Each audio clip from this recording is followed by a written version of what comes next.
Is this thing on? Hello, the masses. I am the lore keeper of the lore cave. I recently got this job, so I don't know how long I'll keep it, but, I figure since I have all this lore around me, I might as well, read you guys some of the, more horrifying stories that have been, being collected here and collecting dust. Yeah, let's get right into it then. I started playing 3.5e in high school because of one of my acquaintances. We met in a spare school room for character creation, and I was honestly impressed. The DM had put a lot of effort into Session 0. All the races and their bonuses were listed on the whiteboard at the front of the class. He had the classes there too, with everything they specialized in. Animal companions, mounts, lore, weapons, and armor and languages. He went all out making sure we knew the options we had, which makes it all the more sad how shit the session was. The first red flag was when I came to him with my first character. He preemptively told me I could only play as the listed species. I asked if I could be a gnome druid. I wanted to use a riding dog and dart around to heal people, but he said no, citing that both gnomes and dwarves hate magic, and that they will automatically know I'm a caster and that I'd be outcast and killed on sight. I was a bit intimidated, so I asked what races do allow magic, and settled on an elf, as he had said I couldn't be a half-orc druid. His guidance on making my character was lacking. He didn't really explain what each ability did or how it affected the game. My druid ended up having low physical stats, only a +1 to strength, but he waived the no metal weapons restriction. Yeah, okay, so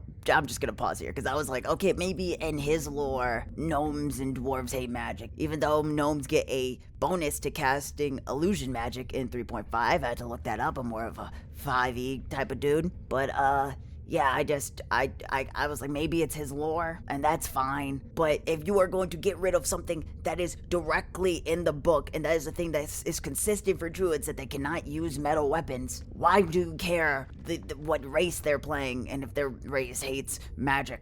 It doesn't make sense, but yeah, let's trek on. Let's get back into it. Session 1 rolls around and the party is massive. Around 8 players, if I remember correctly. But after Session 1, this thinned down. We were immediately thrown into combat against a fairly large group of kobolds in around 15 to 20, and they were using advanced tactics, hiding in bushes, using snares, and they did high damage. I needed to use every turn healing so we didn't get absolutely slaughtered. I know that doesn't seem too hard, but I'll remind you that 6 to 8 players had never even seen a D20 before. Half of them didn't even know what D&D stood for, and 2 players who did have experience didn't really help us learn. They said it was sink or swim. I literally just paused, and a paragraph later, you can hear that this player has been kind of molded by this DM just a little bit in the text. You can see that they're talking about it being not too hard. 15 to 20 for new players? That is intense. That is crazy. I get it. And especially if the DM isn't pulling punches and the only experienced people are sitting there talking about sink or swim, that is an insane scenario to be put in. Alright, sorry. Let's get back into it. After a grueling combat, which was even slower since we had to ask how to do everything, only a few kobolds are left. I asked the DM if I can heal one and see if I can talk to it, but he says no. Kobolds are evil and cannot be reasoned with. It was naive, I know, but I heard that anything was possible with D&D and wanted to see if I could turn enemies into allies.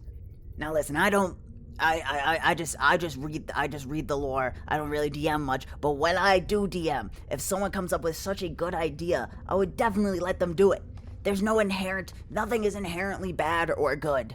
Alignments are just a basis of what your character is. If someone is on the brink of death and is healed, of course they're gonna feel a little grateful.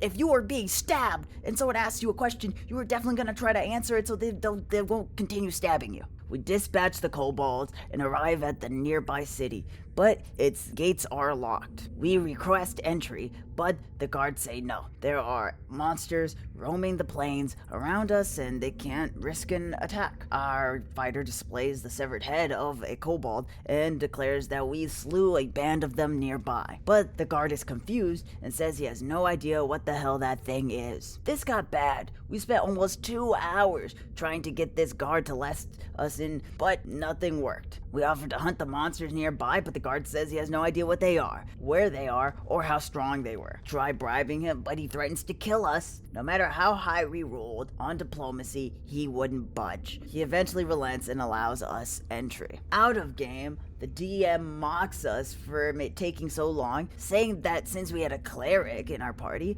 we could have said we were on business with the church and gotten in instantly. We were upset since we didn't have any information on this place. Our cleric didn't even know what god she served. This place could have even been under a different god's influence and seen her as a heretic. Once inside, we noticed that everything felt off, but we couldn't figure out what exactly it was. Another half hour of trying everything. The DM tells us that if we cast Detect Magic, we would know what it was. None of us had Detect Magic. We had no arcane casters at all.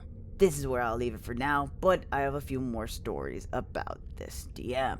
So, let's talk about that last bit real quick. Firstly, I've had a feeling, just from the description of the Session Zero, that they didn't really flesh out characters. Instead, they just made characters. That's not what the point of a Session Zero is. Obviously, you should have an idea for your characters, especially with new players. You should set up a lore for them, not just like, this is how you fight.